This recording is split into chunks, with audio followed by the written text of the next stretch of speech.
Mm. Sarap.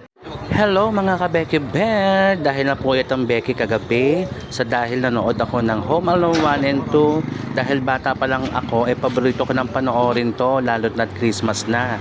So nakakuha na ako ng malunggay. Kaya for today's video, samahan nyo uli ako magluto ngayong tanghali. Bali brunch na to dahil tinanghali nga ako ng gising. Kaya nagpakulo na ako ng manok at hihimayin ko dahil ito ang isasahog ko.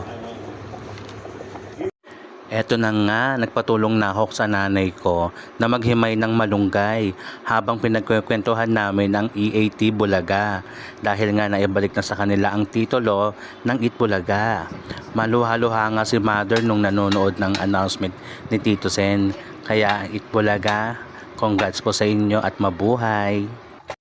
Fast forward, ito na pala ang mga ingredients na gagamitin ko.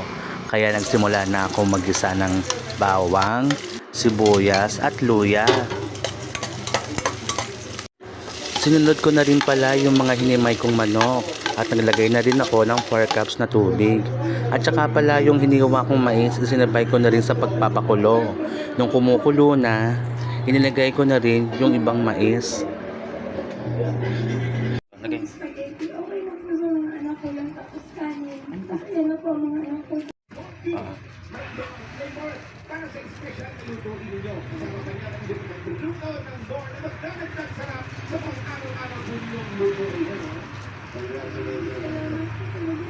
Hindi ko na napakita, naglagay din pala ako ng konting asin at ito nilagay ko na yung malunggay at hihintayin ko na lang siya maluto. Eto na, luto na ang ating chicken soup with malunggay at corn papay.